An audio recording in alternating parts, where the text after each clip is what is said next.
ہو series کی آج کی اس ویڈیو میں ہم آپ سے پابلو ایسکوبار کی بایوگرافی بیان کریں گے اور بتائیں گے کہ پابلو کون تھا اور کیسے پوری دنیا کا سب سے بڑا ڈرگ ڈیلر بنا، پابلو نے پیسنجر فلائٹ کیوں بلاسٹ کروائی، پابلو کے لاکھوں ڈالرز چوہے کیسے قطر جاتے تھے اور صرف آگ تاپنے کے لیے اس نے $2 ملین کیوں جلا دیے، اور ایک معمولی کسان کا بیٹا 4000 انسانوں کا قاتل کیسے بنا۔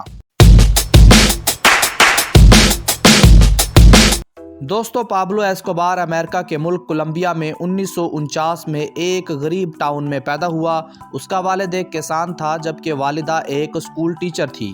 کہا جاتا ہے کہ پابلو ایسکوبار بچپن سے ہی اپنی کسی بھی خواہش کو پورا کرنے کے لیے کسی بھی حد تک جاتا تھا۔ وہ طاقت اور پیسے کے لیے کچھ بھی کر گزرنے کو تیار رہتا تھا۔ ہسٹورینز لکھتے ہیں کہ بچپن کے سخت حالات اور غربت کی وجہ سے وہ دنیا کا امیر ترین شخص بننا چاہتا تھا۔ ایک بار پابلو نے اپنے دوستوں سے کہا کہ اگر میں 22 سال کی عمر تک $1 ملین نہ کما سکا تو میں خودکشی کر لوں گا۔ اس کے نزدیک دولت اور طاقت حاصل کرنا زندگی کا واحد مقصد تھا۔ پابلو نے جب یونیورسٹی میں ایڈمیشن لیا تو وہ اپنی پڑھائی کے دوران ہی مختلف جرائم میں ملوث ہو گیا۔ شروع میں لاٹری کی ٹکٹ بنانے اور بیچنے لگا، جس میں اس نے پیسہ کمانا شروع کیا۔ پھر وہ گاڑیاں چوری کرنے اور چوری کی گئی گاڑیاں بیچنے لگا۔ دوستو، لورا اسٹیفن لکھتی ہیں کہ وہ شروع میں کڈنیپنگ بھی کرتا تھا، ڈکیتی اور چوری چکاری میں بھی ملوث رہتا تھا۔ اس کا سب سے نمایاں جرم یہ تھا کہ وہ قبروں سے کتبے چوری کر کے بیچا کرتا تھا۔ انہی سب جرائم کے دوران ہی اس نے اپنی پڑھائی بھی ترک کر دی اور جرم کی دنیا میں داخل ہو گیا، جہاں سے وہ کبھی واپس نہ آ سکا۔ 1974 میں پابلو نے ایک لگژری کار چوری کی تھی، جس کی وجہ سے وہ پہلی بار جیل گیا تھا۔ اب پابلو ایسکوبار پیسہ کمانا شروع ہو گیا تھا، مگر وہ اتنا پیسہ نہ کما سکا جتنا وہ چاہتا تھا، تو اس نے کوکین بیچنا شروع کر دی اور ایک ڈرگ ڈلیور کرنے والی گینگ جوائن کر لی۔ وہ بڑی بڑی گینگز کے ساتھ کام کرنے لگا۔ اسی دوران وہ ایک بار کوکین کی ڈلیوری کے لیے ایک بہت بڑے ڈرگ مافیا فیبیو کے پاس گیا۔ فیبیو نے پابلو کی ڈیل کے دوران بے عزتی کی، جس وجہ سے پابلو کو غصہ آیا۔ اس نے وہیں فیبیو کو مار دیا۔ فیبیو کو مارنے کے بعد پابلو ڈرگ کی دنیا میں ایک بہت بڑا نام بن جاتا ہے اور ہر طرف پابلو کا نام گونجنے لگتا ہے اور پابلو ڈرگ کی دنیا میں بہت تیزی سے آگے بڑھنے لگتا ہے۔ اس کے بعد پابلو نے 1976 میں خود کی ایک ڈرگ بیچنے والی میڈیلن کارٹل نام سے ایک آرگنائزیشن بنا لی اور کولمبیا سے دوسرے ملکوں میں بھی کوکین سپلائی کرنے لگا۔ پابلو کی کوکین سے US میں بہت تیزی سے لوگ ڈرگ ایڈکٹ ہونے لگے اور پابلو صرف US میں ہی ایک مہینے میں 70 سے 80 ٹن کوکین بیچنے لگا۔ اس طرح کوکین بیچتے بیچتے پابلو 1980 تک اتنا امیر ہو جاتا ہے کہ اس کے پاس 142 جہاز، 29 ہیلی کاپٹر، 141 گھر اور آفس تھے، 31 یاٹس اور 2 آبدوزیں تھیں۔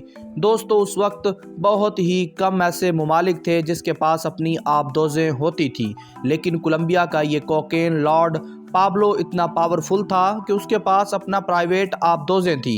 پابلو اپنے جہاز، ہیلی کاپٹرز، آبدوزوں کے ذریعے کوکین سپلائی کیا کرتا تھا اور وہ جہازوں کے پائلٹس کو ایک ڈلیوری کا $5 لاکھ پے کیا کرتا تھا، یعنی اس نے پائلٹس کو بھی کوکین ڈلیوری بوائے بنا رکھا تھا۔ پابلو پولیس سے بچنے کے لیے مختلف طریقوں سے کوکین کو چھپا کے ڈلیور کیا کرتا تھا۔ وہ جہازوں کے ٹائرز میں کوکین چھپا کے ڈلیور کیا کرتا تھا، مچھلیوں کے پیٹ میں بھی ڈرگ چھپا کے ڈلیور کیا کرتا تھا۔ دوستو، پابلو ایسکوبار نے 1999 میں کولمبیا کی ایئر لائن فلائٹ 203 کو بلاسٹ کروایا تھا، کیونکہ اس فلائٹ میں پابلو کا سیاسی دشمن سیزر گاویرا سفر کر رہا تھا، جو اس وقت کولمبیا کے صدر کے عہدے کا امیدوار تھا۔ پابلو ایسکوبار کو خدشہ تھا کہ گاویرا اگر صدر منتخب ہو گیا تو وہ اس کے خلاف سخت اقدامات کرے گا، خاص طور پر امریکہ کے ساتھ مل کر ڈرگ سمگلرز کی حوالگی کے قانون کو نافذ کرے گا۔ اس لیے پابلو گاویرا کو مارنا چاہتا تھا، مگر گاویرا اس فلائٹ میں تھا ہی نہیں اور حملے میں 110 بے گناہ لوگ مارے گئے۔ طیارے کی تباہی کے بعد پابلو ایسکوبار کی کہانی مزید خطرناک اور پیچیدہ ہو گئی۔ یہ واقعہ اس کے خلاف حکومت اور عوام کے غصے کو مزید بڑھانے کا سبب بنا۔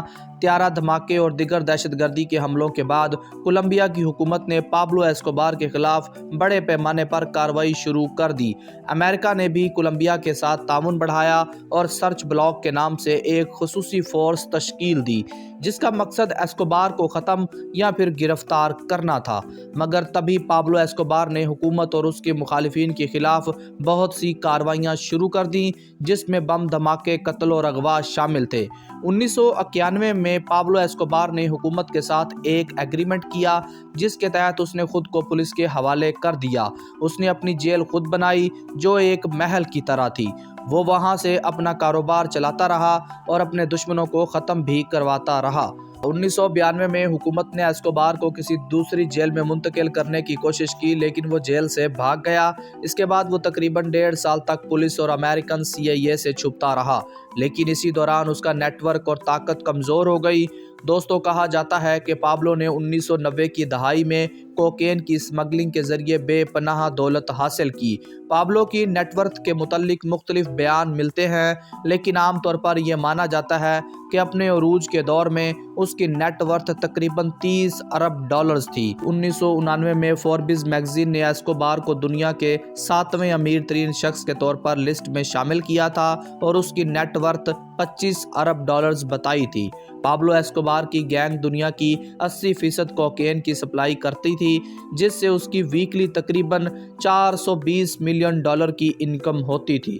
اتنے زیادہ پیسوں کے سنبھالنے میں پابلو کو مشکلات کا سامنا کرنا پڑتا تھا۔ یہ بھی بتایا جاتا ہے کہ وہ ہر مہینے ہزاروں ڈالرز ربڑ بینڈز پر خرچ کرتا تھا تاکہ پیسوں کو باندھا جا سکے، اور بڑی مقدار میں پیسہ خراب ہونے اور چوری ہونے کی وجہ سے ضائع ہو جاتا تھا۔ ہر سال $50 لاکھ چوہے قطر جاتے تھے۔ ایک طرف وہ تمام الیگل کام کرتا اور دوسری طرف غریبوں میں دل کھول کر پیسہ بانٹتا اور غریبوں کی مدد کرتا، جس وجہ سے اسے رابن ہوڈ کا خطاب بھی ملا۔ غریب لوگ اسے اپنا مسیحا سمجھتے تھے۔ دوستوں، کہا جاتا ہے کہ ایک بار پابلو ایسکوبار پولیس سے چھپتا ہوا بھاگتا ہوا ایک جنگل میں چلا گیا، اور اس کے ساتھ اس وقت اس کی بیٹی بھی تھی۔ جنگل میں سردی ہونے کی وجہ سے اس نے صرف اپنی بیٹی کو سردی سے بچانے کے لیے کئی ملین ڈالرز کو آگ لگا دی تاکہ اس کی بیٹی آگ تاپ سکے۔ 1992 میں جب پابلو جیل سے بھاگا تو کولمبیا کی پولیس نے اسپیشل فورس کو اس کے پیچھے لگا دیا۔ 1993 میں پولیس کو خبر ملی کہ پابلو اپنے گھر میں چھپا ہوا ہے۔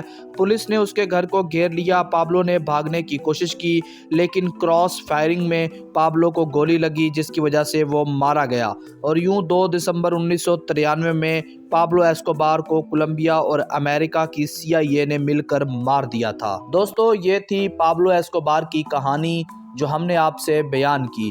ویڈیو پسند آئی تو ویڈیو لائک کریں، کامنٹ کریں، اور مزید ایسی انفارمیٹیو ویڈیو دیکھنے کے لیے ہمارا چینل سبسکرائب کریں۔